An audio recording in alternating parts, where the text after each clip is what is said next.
Hello students, स्वागत है एक बार फिर से आप सभी का आपके अपनी यूट्यूब चैनल विष्णु सर में। देखिए, आज की वीडियो में हम चर्चा करेंगे कक्षा 6 में। आज हम गणित विषय में अध्याय 5 प्रारंभिक आकारों को समझना, यहाँ पर हम संपूर्ण हल देखेंगे। इससे पहले हमने अध्याय 1, 2, 3, 4 के भी हल कर रखे हैं। यदि आपने वो वाली वीडियो नहीं देखी हो तो डिस्क्रिप्शन में प्लेलिस्ट की लिंक दी हुई है, वहाँ से आप वो वीडियो भी देख सकते हैं। तो आइए वीडियो स्टार्ट करते हैं। यहाँ पर दिया हुआ है पहला प्रश्न, एक रेखा के एक निश्चित भाग को क्या कहते हैं, एक उदाहरण देकर समझाइए। तो रेखा, जैसे मान लीजिए हमारे पास एक एल रेखा है। अब यहाँ पर एक निश्चित भाग है ए से लेकर बी तक। को हम क्या कहेंगे, तो इसको कहा जाता है रेखा खंड। अगला प्रश्न देखिए, प्रश्न नंबर दूसरा, संपूर्ण कोण किसे कहते हैं, चित्र में दर्शाइए। देखिए, एक पूरा चक्र लगाने पर जो कोण हमें प्राप्त होता है वो संपूर्ण कोण कहलाता है। जैसे मान लीजिए घड़ी की सुई 12 से पूरा एक चक्र पूरा कर लेगी तो एक संपूर्ण चक्र कहलाएगा, या उसे कहेंगे हम एक घूर्णन।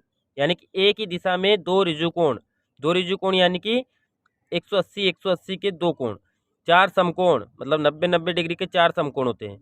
घूमने पर एक चक्कर पूरा हो जाता है। ये एक पूरा चक्कर एक घूर्णन कहलाता है, और एक घूर्णन के लिए कोण एक संपूर्ण कोण कहलाता है। और संपूर्ण कोण जो होता है वो हमारा 360 डिग्री का होता है।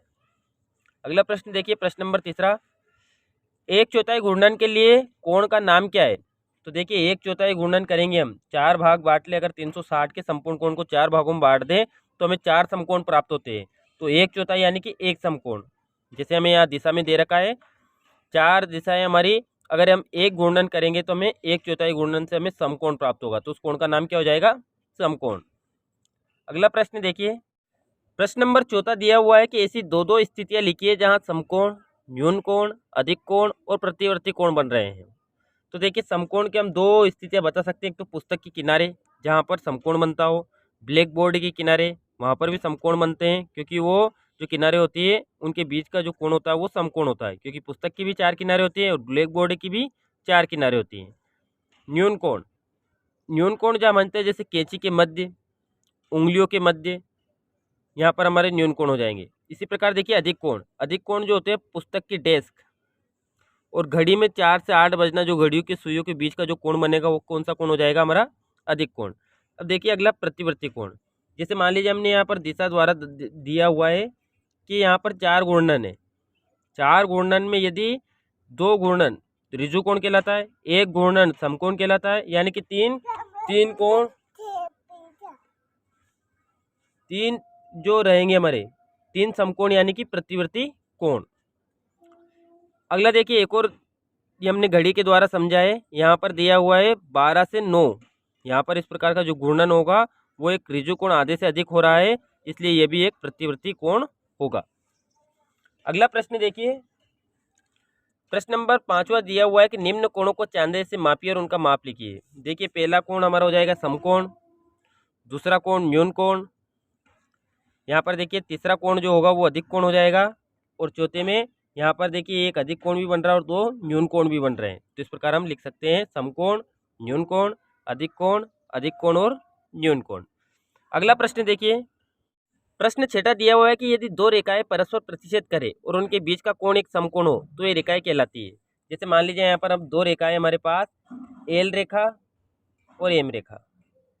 यहाँ पर एल और एम रेखा है हमारे पास, दो रेखाएं, ये एक दूसरे को प्रतिच्छेद कर रही है यानी कि काट रही है यहाँ पर। अब यहाँ पर देखिए, इनके बीच का जो कोण बन रहा है काटने पर वो 90 डिग्री का बन रहा है, तो क्या कहलाएंगी, यही दो रेखाएं परस्पर प्रतिच्छेद करें और उनके बीच का कोण समकोण हो तो वे रेखाएं परस्पर एक दूसरे पर लंब रेखाएं कहलाती है। कौन सी रेखाएं कहलाएंगी, लंब रेखाएं। अगला प्रश्न देखिए, प्रश्न नंबर 7वां, यहाँ पर दिया हुआ है कि एक रेखा पर बिंदु ए बी सी इस प्रकार स्थित है कि ए बी बराबर 5 सेंटीमीटर, बी सी बराबर 3 सेंटीमीटर और ए सी बराबर 8 सेंटीमीटर है।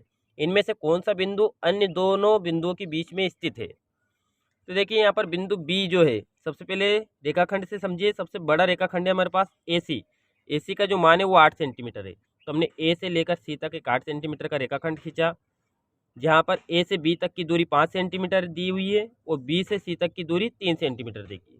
तो यहाँ पर ए और सी के मध्य में कौन है, बी, तो हम लिखेंगे बिंदु बी बिंदु ए और सी के मध्य स्थित है।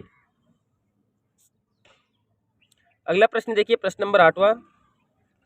देखिए, यहाँ पर हमें तीन त्रिभुज बनाने हैं, विषमभाव न्यून कोण त्रिभुज, फिर बी वाला बनाना हमें एक अधिक कोण समद्विभाव त्रिभुज, और एक बनाना हमें एक विषमभाव समकोण त्रिभुज।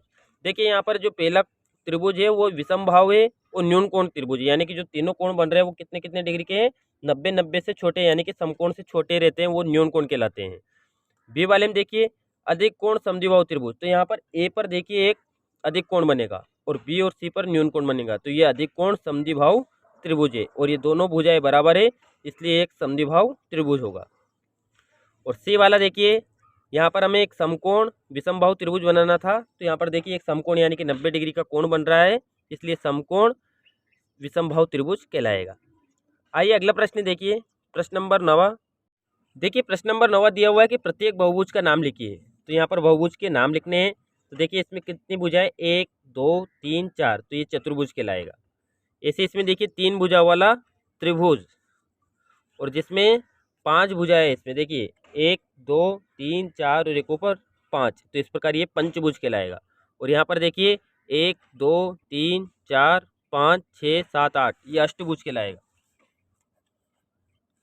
अष्टभुज,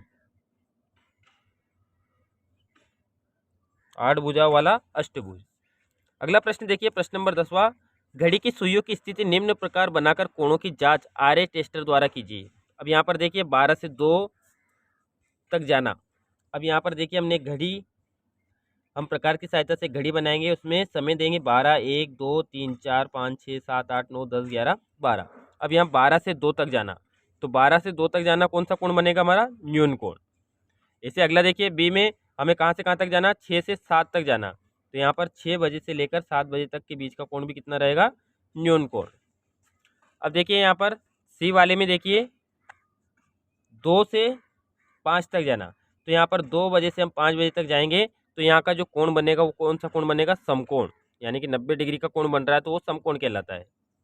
अगला देखिए यहाँ पर डी वाले में जो हमारा कोण बन रहा है 4 बजे से 8 बजे के बीच में, वो 90 डिग्री से समकोण से बड़ा बन रहा है, तो समकोण से जो बड़ा कोण होता है वो कौन सा कोण कहलाता है, हमारा अधिक कोण कहलाता है।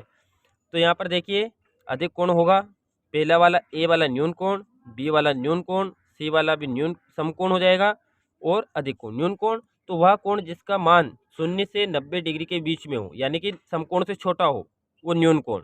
जो 90 डिग्री का कोण होता है जो सीधा बनता है वो समकोण, और 90 से 180 के बीच के कोण कहलाते हैं हमारे अधिक कोण। तो देखिए आज की वीडियो में हमने अध्याय 5 का संपूर्ण हल किया। वीडियो अगर अच्छी लगी हो तो लाइक करें, चैनल को सब्सक्राइब कर ले, जिससे आगे की वीडियो आप तक पहुंचती रहेगी। Thank you.